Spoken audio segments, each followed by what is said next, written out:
Alright,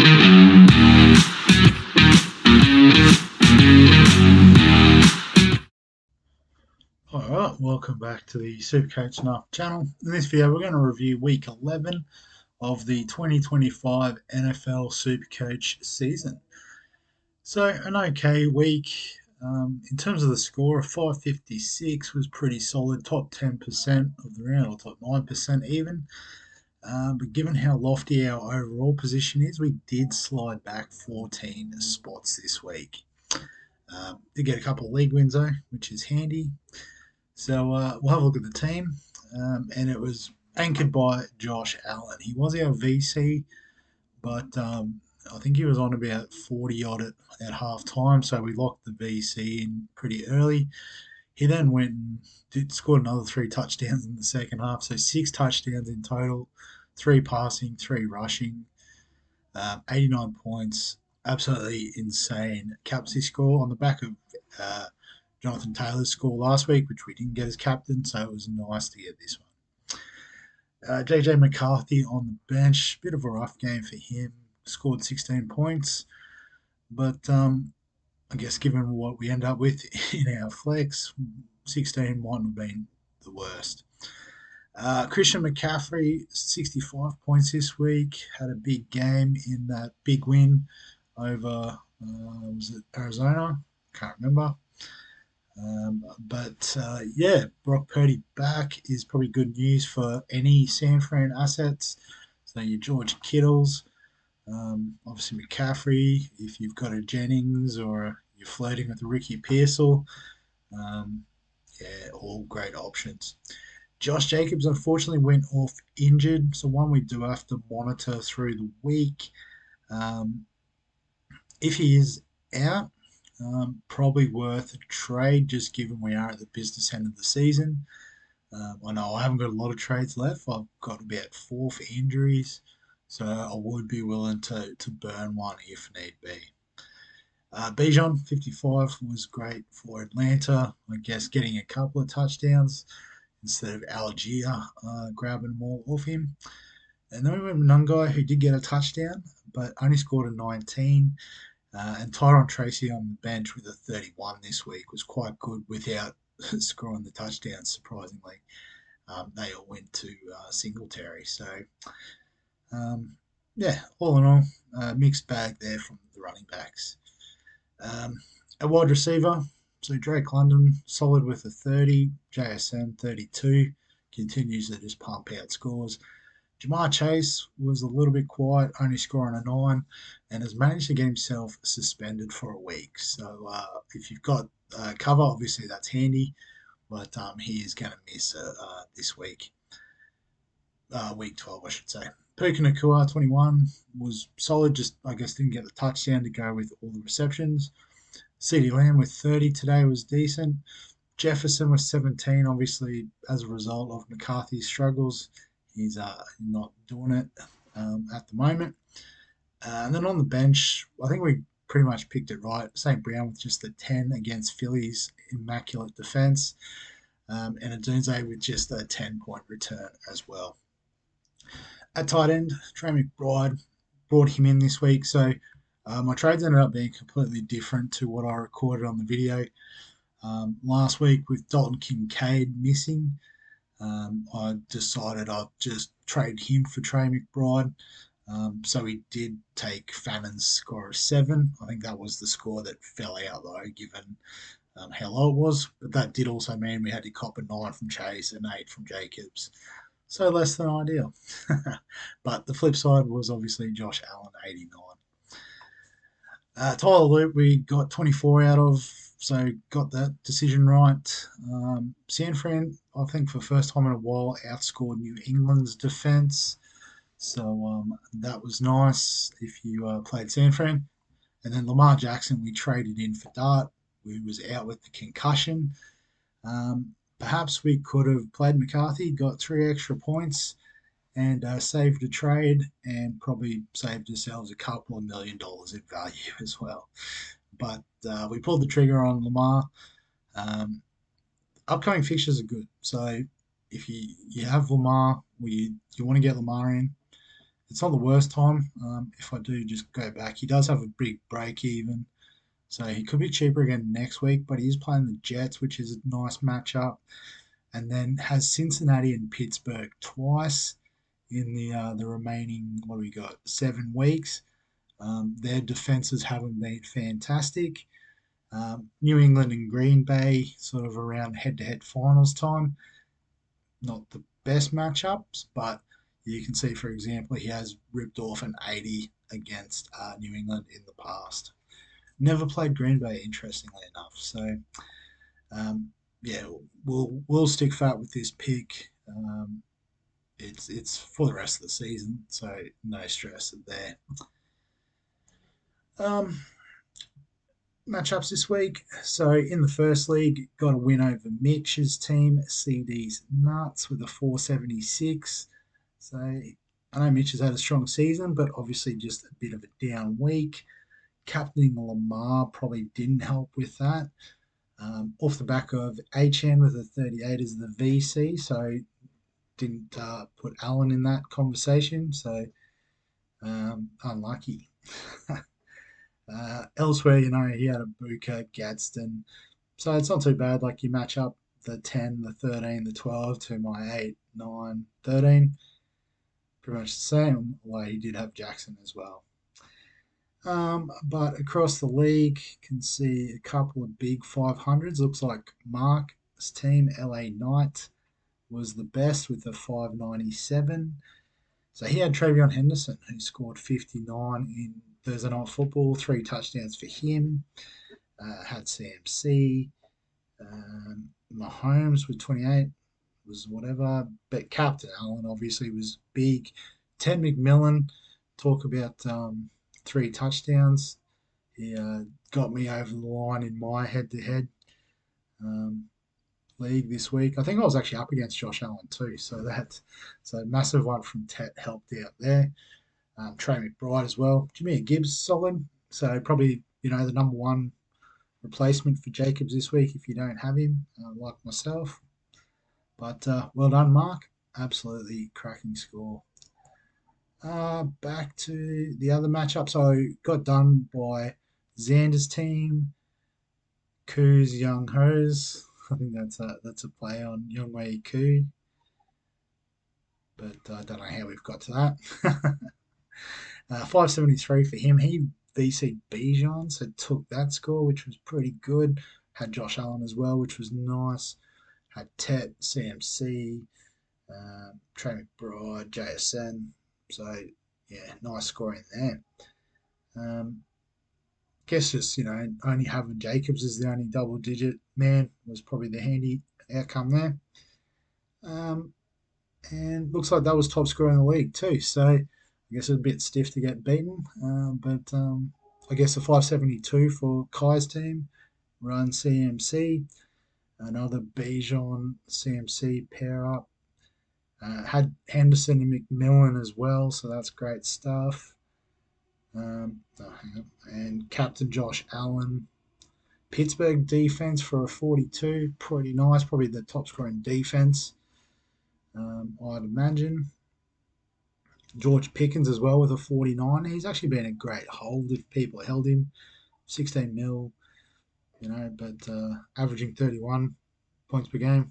That's pretty good. So shout out to you, Kai, as well. In terms of other players that went big this week, so Josh Allen number one, CMC number two, Sean Tucker went off this week, another 3 touchdown game, 65 points for him.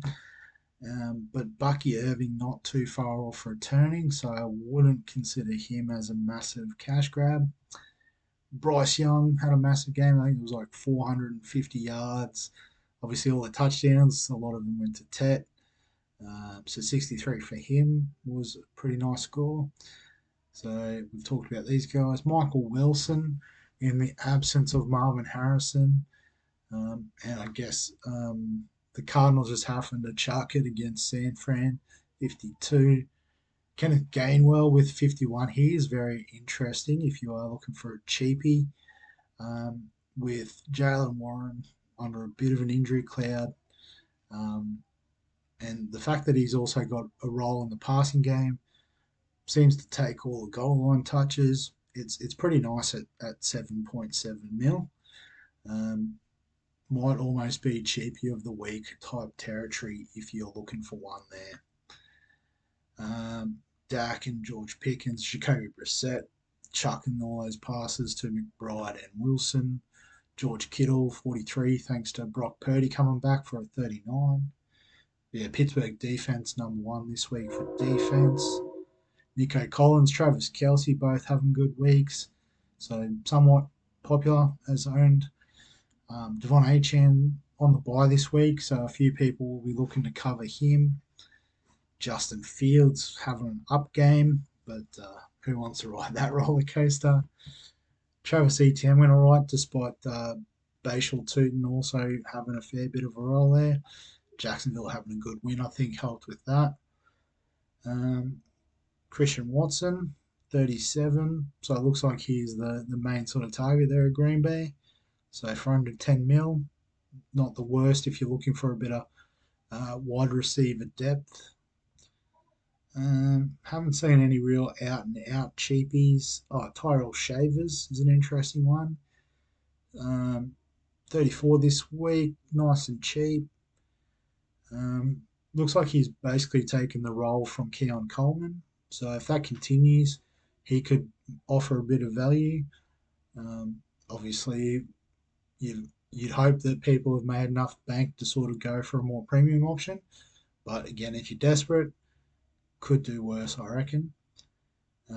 Singletary with the 33, so getting all the goal line work, but not too much aside from that. So a bit 50-50 there.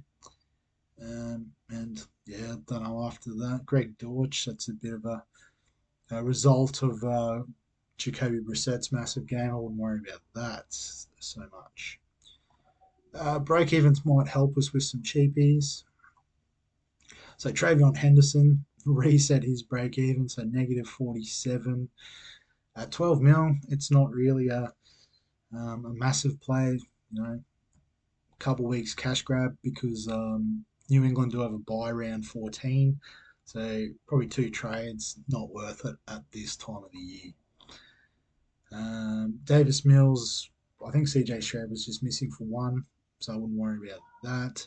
Sean Tucker, as I said, could be a little bit of value, but Bucky Irving surely not too far away. And then I think Tucker goes back to being RB3 there.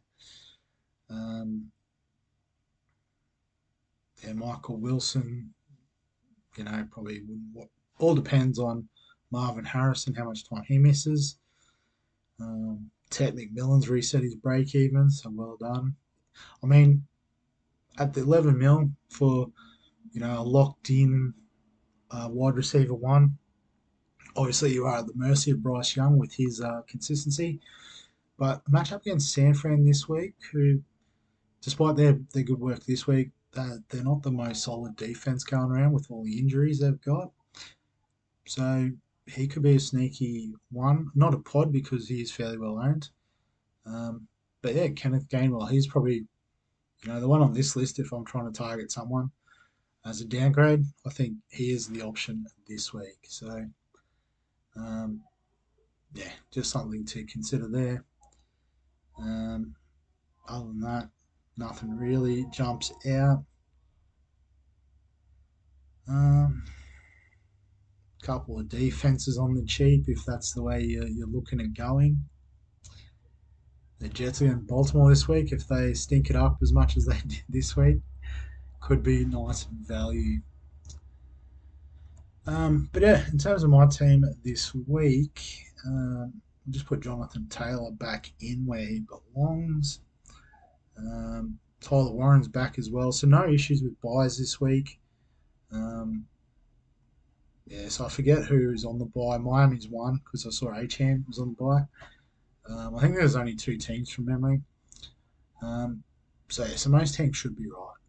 I guess obviously Jamar Chase is out for a week, but that's a pretty easy straight swap for St. Brown. I guess there is a question mark around Jacobs, so we might just sort of keep our powder dry there. Um, but for the purpose of if he is out, we'll just have a look at our options. So because we spunked all our cash on Lamar Jackson, unfortunately we don't have the money to go straight to Jimmy Gibbs. We could look at a James Cook against Houston, who aren't the strongest defense going around.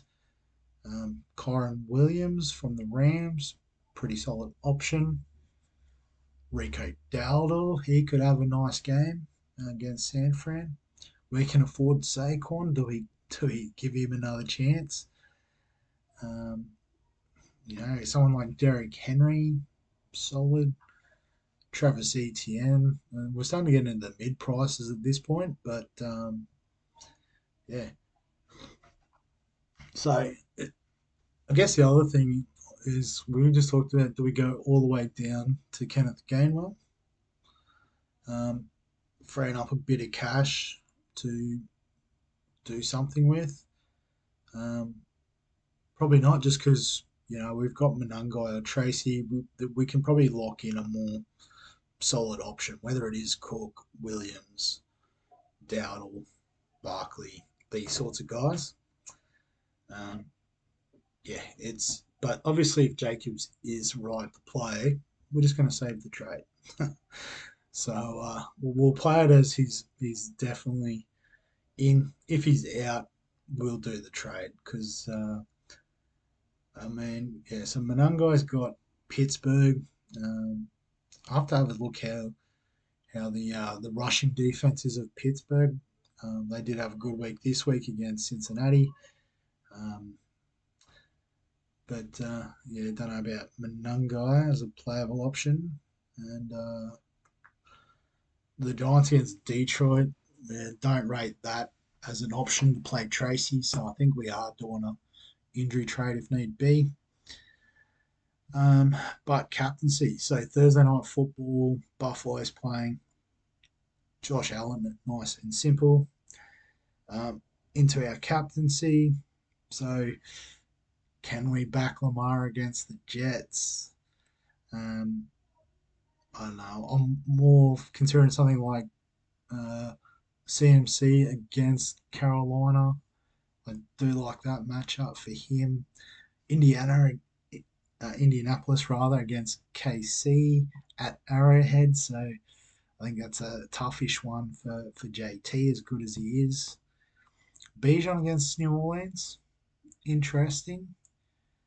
Um, but I think I'm just going to go with CMC. So um, the form Allen's in, I'm not expecting to sort of have to use CMC. It'll basically be Jamar Chase will come in for, I reckon, Jefferson.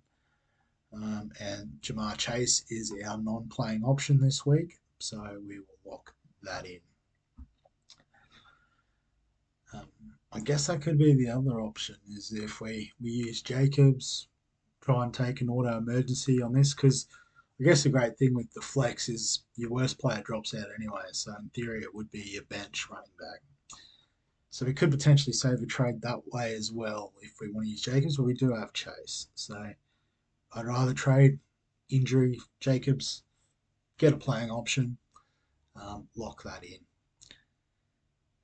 But yeah, I think that's all for this week.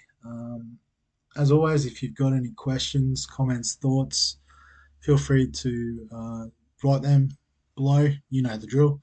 Give us a like if you enjoy the NFL stuff. Subscribe for the fantasy content on the channel. And other than that, we'll catch you in the next one.